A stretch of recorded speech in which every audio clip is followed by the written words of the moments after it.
Hello, I'm Lynn Hammond, and welcome to Out of the Fog. Tonight, my guests are author Jim Case, and Conor Shortall will be here with his dad, Dave Shortall. Conor's a hockey player who just came back from the Q. Join us after these messages.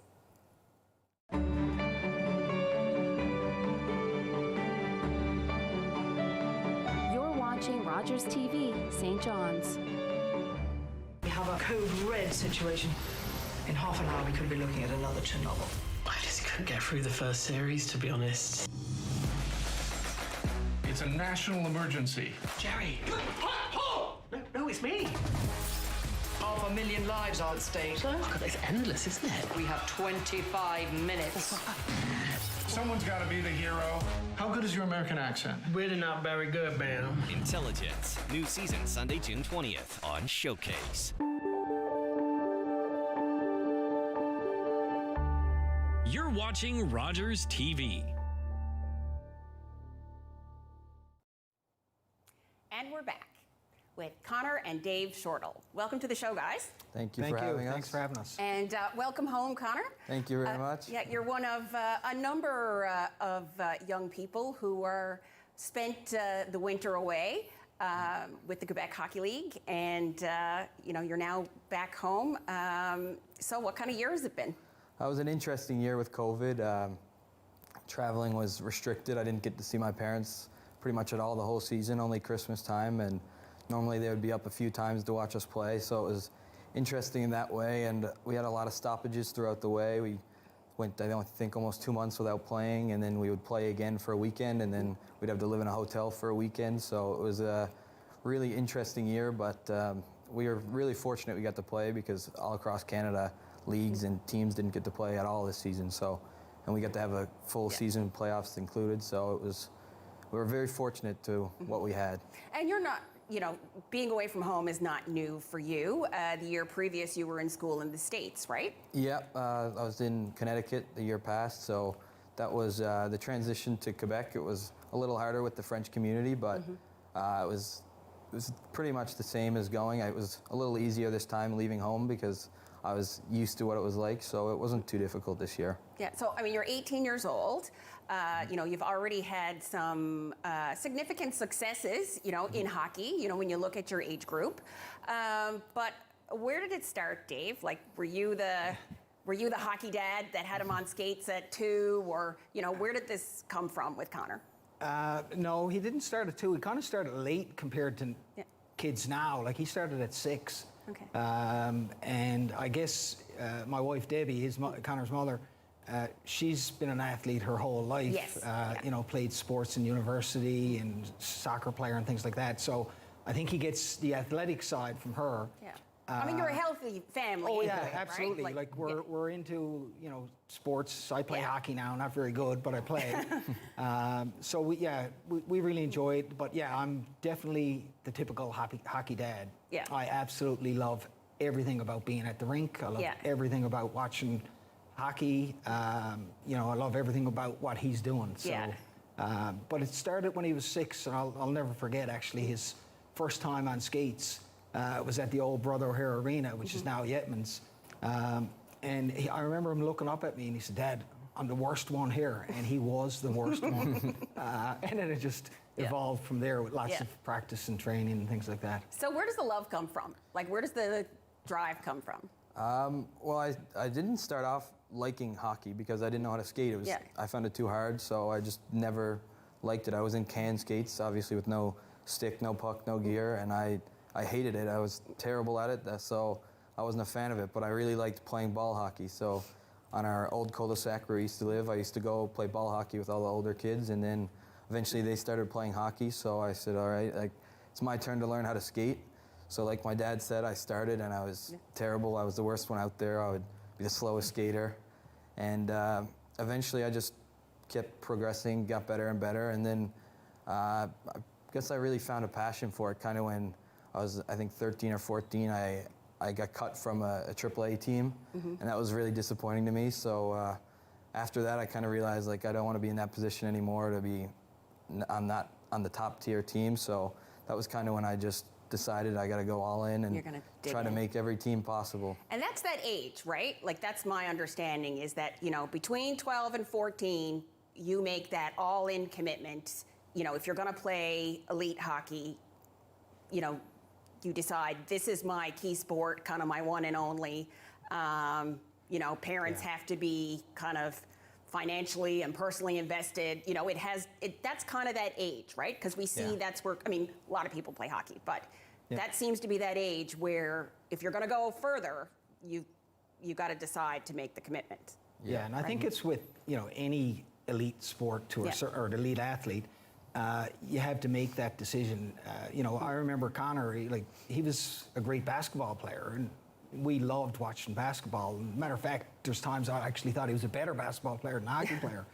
But he had to make that decision. Unfortunately, he had to give up basketball because the whole focus had to go towards hockey. And, you know, there's lots of conversations around, you know, being a one sport. But there is a point, unfortunately, where you kind of have to, you know, continue on with that one sport at the elite level. Yeah, and, you know, I would think, too, you had to miss out on some things. You know, you had to make choices. Do I go to a party, you know, or do I go to practice? Do I, you know, go play golf or something, or do I, you know, go to the gym? I mean, I would think that you had to, you know, make those choices. Yeah, definitely. It was always like, do I go out this weekend, or I got practice the next morning? Is it worth it? So I definitely missed out on a lot, but I think it's 100% worth it because, well, hopefully my goal is to play hockey as a career, which would be great. So I think it's definitely worth missing these little things that you can do when you get older in life. So for, you know, for those younger hockey players, you know, who look at people like you know, getting an opportunity to go to the Q, how important is school? You know, because I mean, of course, you have, as part of that program, you know, education is expected. I mean, you did high school, right? You were still in Gonzaga, technically. Yeah, so, I'm still at Gonzaga. So how did that work? School is obviously a big part of life altogether. So hockey, and you got to really try to balance it out because school is important. You don't know what, like, say in hockey, you could get hurt and your career is done. So you always got to have school to back you up. So school is very important. School is obviously the #1 priority. And you just got to really manage your time and be able to get both in because you don't know where you'll be in life. After hockey, you might decide you're done with it and you want to be a firefighter, or you want to go to school and study. So I mean, you didn't have mom and dad kind of nudging you to the computer to do your online school this year. You know, how did you, you know, self-manage that? Yeah, it was really tough. We had, because we were so busy, we actually did our school at the rink in the days. So it was really tough, and I'll be in a classroom with a couple of my buddies and stuff too. So it's very easy to get off topic and talk. So I just kind of would have to put my headphones in and just realize, okay, I got to get this project done, and I'd update my parents every week with how much I got done, so they could say, so they were still keeping eyes. Yeah, they still knew. They still knew a little bit. They would talk to my teachers and stuff to figure out if I'm missing the project, I got to stay in the weekend, can't hang out with friends. I got to get that done. Yeah. So what do you say, Dave, to those parents who have, you know, that kind of 12, 13, 14-year-old hockey kid who really seems like they want to go for it and put the effort in? Yeah, I think, you know, I'd always encourage people, if you have a child or, you know, son, daughter, whatever, that has aspirations for a particular sport or arts or whatever it is they do, as long as they're doing something, just continue to encourage them and support them in the best way you can.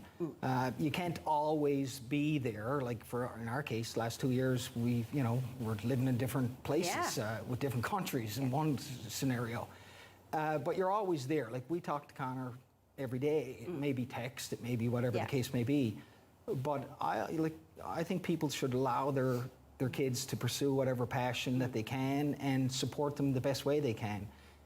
It's difficult for certain families and things like that. Like, elite sports can be quite costly and things like that. So, you know, but I encourage people that if they have a child that has an aspiration and a drive for, you know, a sport, in this case hockey, to do whatever you can. And I think that's what we do as parents anyway. Like, I don't think we're anything special for what we've done. Like, we're just regular parents that, you know, have kids that want to do things, and we want to support them the best way we can. So that's basically what we do. So has hockey kind of contributed to who you are as a person? I mean, I would think like you got to get along with people, whether or not you like them. The teamwork component. Like, how do you? Yeah, hockey I mean, I would think there's that kind of a learning, personal, professional development going on there too. Yeah, it's huge because like I said, like I've been away, especially since I've been away.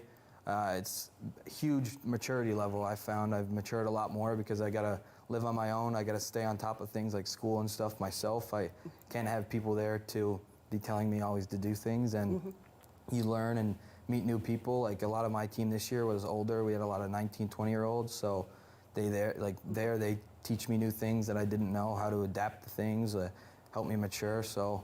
And you're trying to learn a new language? And I'm trying to learn a new language. My billet family's French. My billet mom is English, but our team's like 50% French, so and the whole community's French, so it's a bit difficult, but it's definitely helping me mature as a person.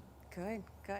And so what do you say to those kind of 12, 13, 14-year-old kids, who are trying to decide, do I, put all this time in? Do I spend these, 3 hours a day at the rink or at the gym or whatever's required?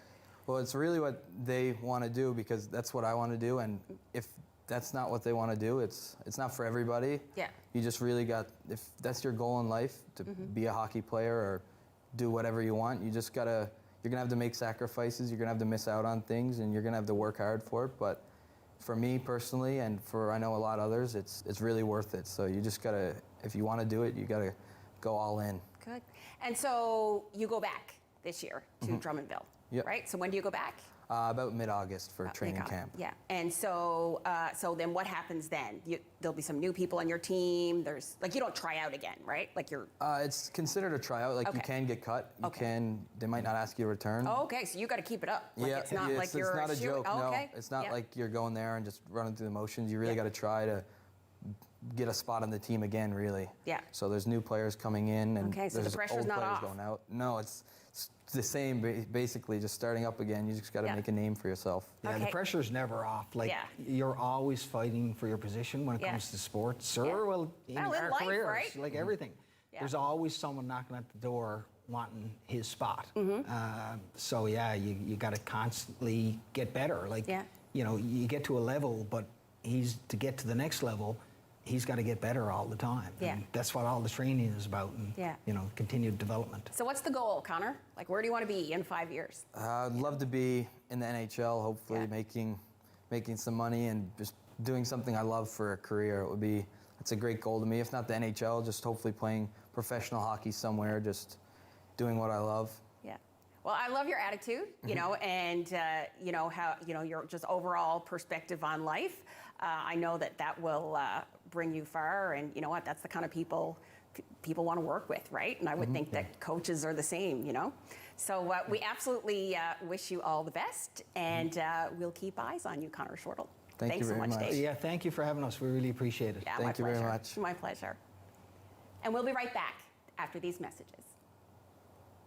All right, girls.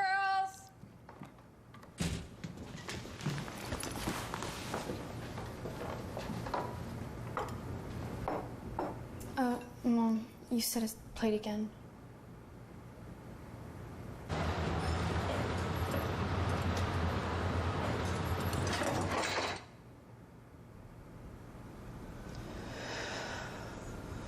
Workplace injuries hurt the most at home. At St. John Ambulance, we're all about community. We teach life-saving skills and provide community support through our volunteer services. All St. John Ambulance product sales and training registrations support these important services.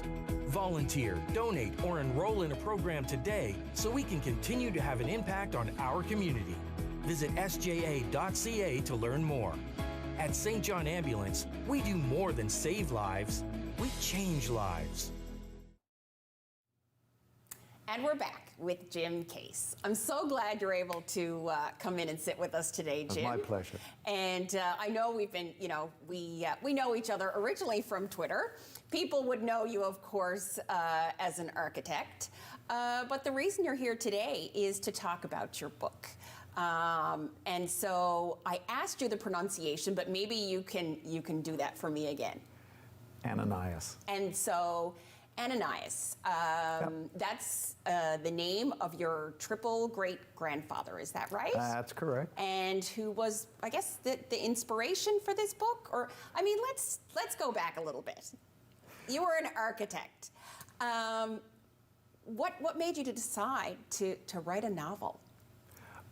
In my architectural career, I was constantly writing. But even prior to that, one of the pleasures of my life was when I was doing, they call it pre-architecture or pre-engineering at Memorial, I went up through the English department and ended up in 4th year taking creative writing. And I still haven't been able to prove it definitively or to confirm it, but I think my professor was Helen Fogwell Porter, which is just phenomenal. She was doing it at the time, right? And that inspired me just tremendously. And I wrote a whole bunch of pieces then.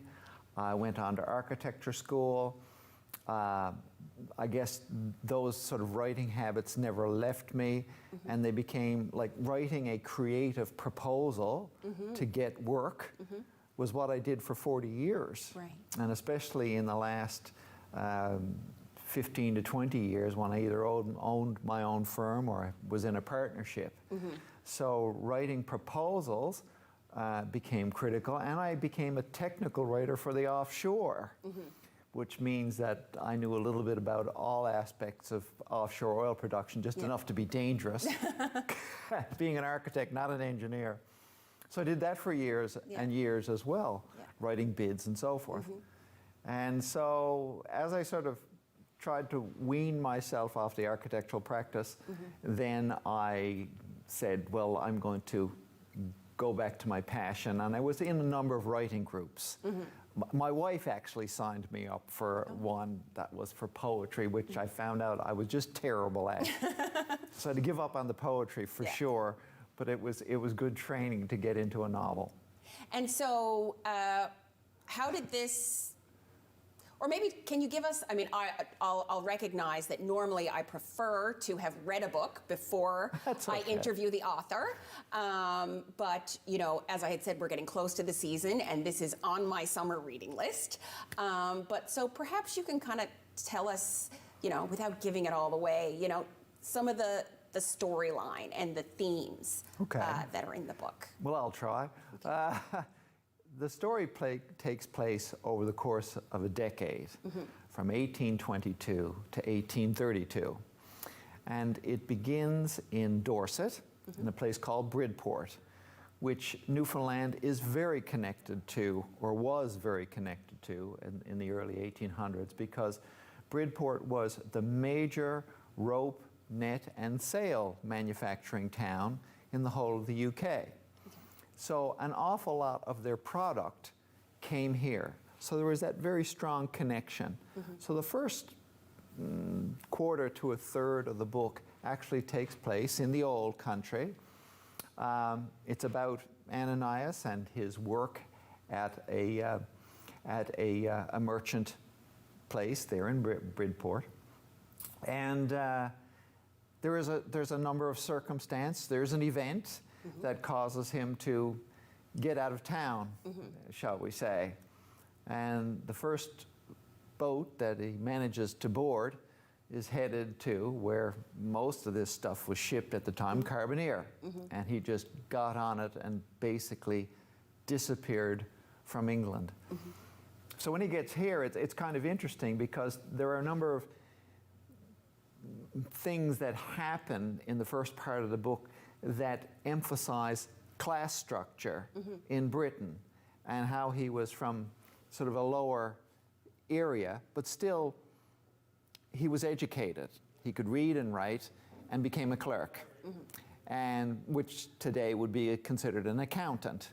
So when he came to Carbonear, he was actually quite skilled, and Bob Pack of Friar Pack and Goss, which was the main merchant group in Carbonear at the time, along with Slade and Elson, he said, well, you know, we need clerks. We need people who can read and write, people who can do the books. Boom, you have the job. And so it goes on from there, which to have a sort of an interesting exploration of class structure, because at that time there was really, you know, the merchant class and the fishing class. There was the clerical class, but if you just pop them aside for now. And Ananias sort of being a clerk working for the fishing industry, but working for the merchants, he's kind of like the first of an emerging middle class, which you don't get.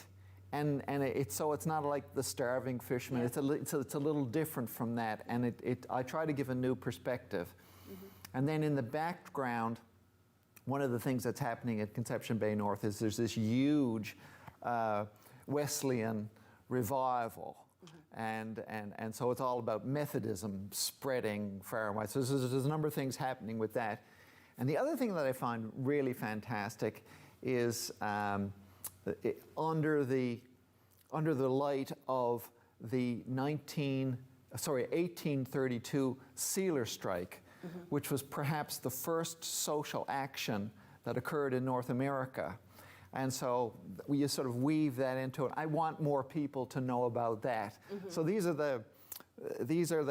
a sort of the background, the milieu, but it's not the story. The story is about Ananias and a man who's struggling with a very conflicted past and struggles with guilt, and him trying to find his way in this new place, which he has to adapt to. And so he meets certain people, and one of them in particular, there's a character in the book named Will Parsons, and he turns out to be like the a priori Newfoundland character who can't sort of come out with something that's a straight line.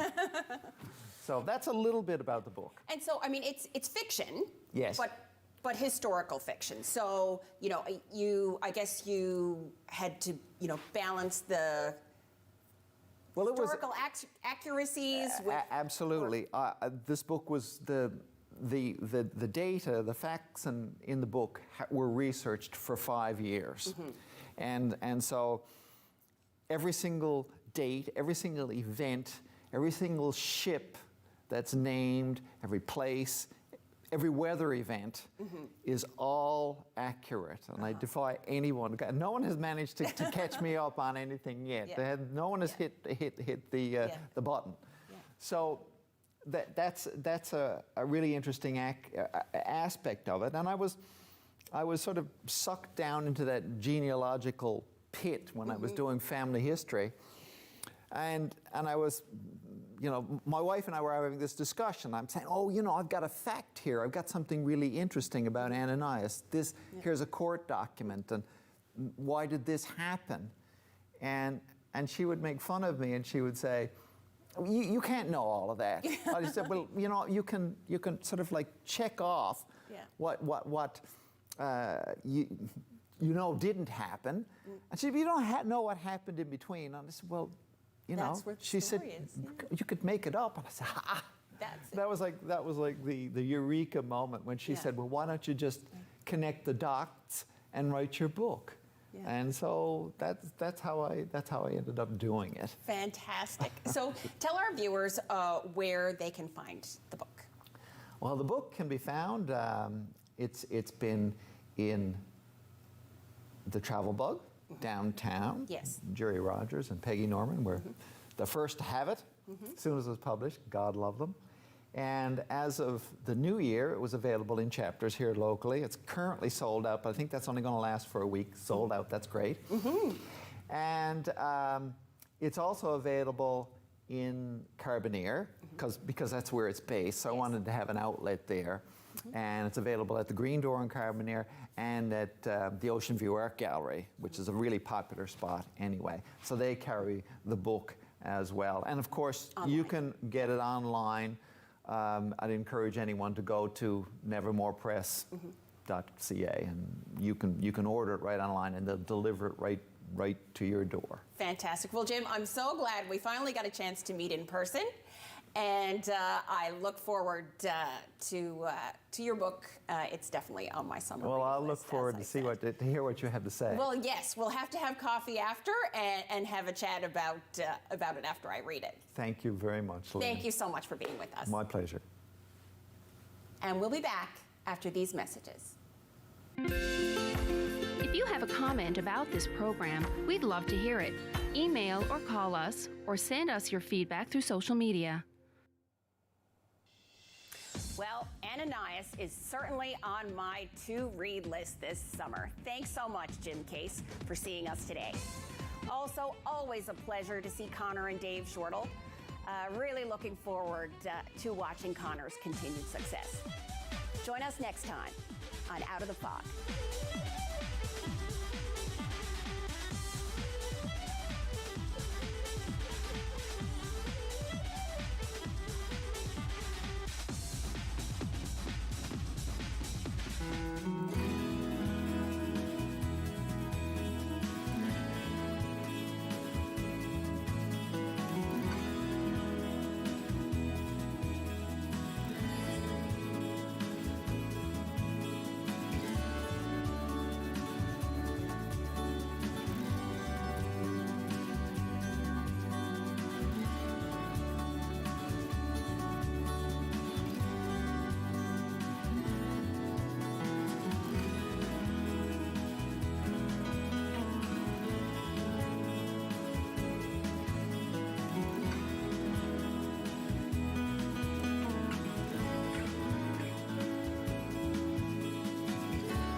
If you have a comment about this program, we'd love to hear it. Email or call us, or send us your feedback through social media.